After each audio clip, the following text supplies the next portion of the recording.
Halo, apa kabar? Kembali lagi dengan saya, Bidan Dian Pramasari. Kali ini kita akan tetap membahas mengenai seputaran permasalahan ASI.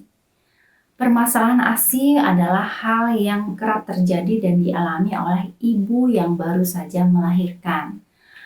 Berbagai macam kendala dan permasalahan yang biasanya dihadapi oleh ibu yang sedang baru saja melahirkan bayinya, terutama bagaimana cara memberikan ASI, bagaimana cara meningkatkan kualitas dan meningkatkan kepercayaan dirinya. Nah, ini yang biasanya yang dialami atau permasalahan yang kerap dialami oleh ibu yang baru saja melahirkan bayinya, bayi newborn atau bayi yang baru lahir. Permasalahan menyusui ini adalah permasalahan yang memang kerap terjadi pada ibu yang akan menyusui atau ibu yang dalam proses untuk menyusui. Pada saat ini yang akan kita bahas mengenai permasalahan-permasalahan yang umum terjadi atau yang kerap terjadi pada ibu-ibu yang akan menyusui, yang sedang memulai untuk proses menyusui. Nah, pada saat proses awal menyusui, banyak sekali permasalahannya yang sering membuat ibu merasa takut dan khawatir. Di mana pada saat proses menyusui tersebut, yang pertama ibu merasa bahwa ASINya tidak banyak, ASINya sedikit. Nah, ini biasanya adalah hal yang sangat wajar sekali apabila 3-4 hari merupakan ASI transisi, di mana pada saat 1-3 hari ini adalah ASI kolostrum, dan pada saat 4-7 hari ini adalah ASI transisi, dan ini adalah hari-hari yang biasanya ASI sudah mulai diproduksi. Nah, pada saat hari ketiga atau keempat, ibu tidak perlu khawatir karena ASI akan jumlahnya bertambah sesuai dengan ukuran volume bayi. Jadi tetap susui bayinya, kemudian lakukan skin to skin, dan tetap untuk melakukan kontak dengan konselor ASI ya, tentunya apabila ibu mengalami kesulitan dan mengalami ketidakpercayaan diri untuk menyusui karena ASINya sedikit, karena merasa ASINya tidak cukup, karena merasa ASINya belum keluar. Nah, sebenarnya ASI yang belum keluar ini sebenarnya ya apabila dicek, karena secara harfiah, secara fisiologi apabila plasenta sudah dikeluarkan, artinya hormon-hormon untuk menyusui itu segera sudah dapat diproduksi oleh tubuh ibu dengan rangsangan hisapan si bayi. Jadi pada saat awal melahirkan perlunya memberikan payudara secara langsung kepada bayi ibu, karena tujuannya adalah untuk menstimulasi secara cepat agar si hormon-hormon menyusui ibu dapat diproduksi dengan secepat mungkin dan segera mungkin, sehingga ASI dapat terpenuhi dan bayi dapat mendapatkan hak ASINya di awal-awal kelahirannya. Dan pada saat menyusui biasanya ibu-ibu juga mengalami bendungan ASI, di mana merasa darahnya bengkak, kemudian nyeri,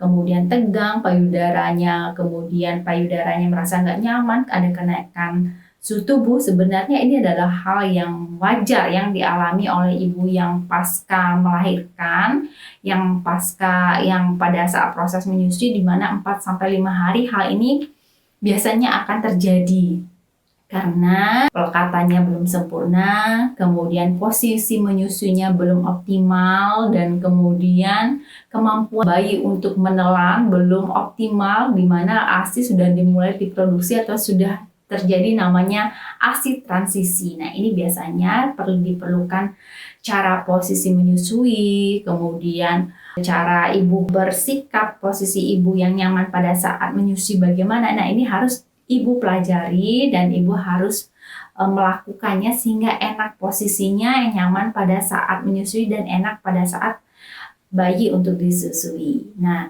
selain itu permasalahan yang lainnya yang muncul adalah karena ini di awal-awal biasanya terjadi pembengkakan payudara, kemudian rasanya geranjel-geranjel gitu ya, rasanya agak anget dan nyeri, kemudian terasa bagian yang payudaranya terasa ada yang membatu. Nah, ini biasanya diikuti dengan bagian puting retak, lecet, kemudian timbul rasa tidak nyaman pada bagian payudara, sakit pada saat disusui. Nah, ini seharusnya Cek lagi pelekatannya sudah benar belum, kemudian sudah menggunakan teknik sandwich pada saat melakukan pelekatan dengan terhadap dari payudara ibu terhadap si bayi, sudah menggunakan teknik C sandwich, bisa dengan metode C, bisa dengan menggunakan teknik seperti ini ya, kemudian bisa menggunakan teknik seperti ini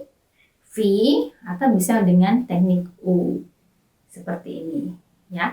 Jadi pada saat proses di pelekatan atau memasukkan belut bayi ya, pada saat menyusui, nah yang aku sudah bahas di video sebelumnya mengenai pelekatan, di situ harus dipastikan dulu bayinya sudah siap posisinya, sikap tubuh ibunya udah oke, kemudian pilih posisi yang nyaman, variasi menyusui yang nyaman, dan pelekatannya harus sempurna, amubida ya. Jadi pada saat ibu mengalami puting retak, kemudian menyusui sampai berdarah-darah, ini kalau misalnya diperlukan konselor ASI, silahkan temui konselor ASI ibu yang terpercaya, yang sudah tersertifikat tentunya dan sudah kompeten, dan cek lagi pelekatan, posisi, dan sikap ibu pada saat menyusui. Ini sangat penting banget pada saat proses menyusui, karena pada saat menyusui biasanya ibu mengalami krisis kepercayaan diri. Karena ibu sudah mengalami kelelahan, kemudian karena sudah mengalami fase fluktuasi ritme begadang yang biasanya bisa tidur sampai mini pipis, sekarang mulai begadang, ada munculnya kelelahan, stres, dan ini juga sangat mengganggu sekali ya. Ini juga sangat berpengaruh sekali terhadap proses pengeluaran ASI. Stres, kelelahan, ini juga dapat memicu atau dapat menghambat hormon-hormon menyusui terproduksi, sehingga pada saat proses menyusui ibu diharapkan dapat mengelola emosinya, kemudian orang terdekatnya mendukung, suaminya mendukung, memberikan suatu effort, suatu support system yang baik, sehingga hormon-hormon ketenangan, hormon-hormon cintanya dapat diproduksi dengan baik secara optimal, sehingga dapat menghasilkan ASI secara produktif. Nah, itu adalah salah satu beberapa permasalahan yang kerap dialami oleh ibu-ibu yang mengalami permasalahan di awal-awal menyusuinya. Semoga ibu-ibu tidak pantang semangat, tidak pantang menyerah, tidak putus harapan, lebih percaya diri kembali, menemukan kenyamanannya pada saat menyusui, dan tidak berhenti belajar untuk dapat mensukseskan ASI eksklusif, karena ASI eksklusif adalah hak dan kebutuhan hakiki yang harus dipenuhi untuk si buah hati. Semoga informasi ini bermanfaat dan salam rahayu.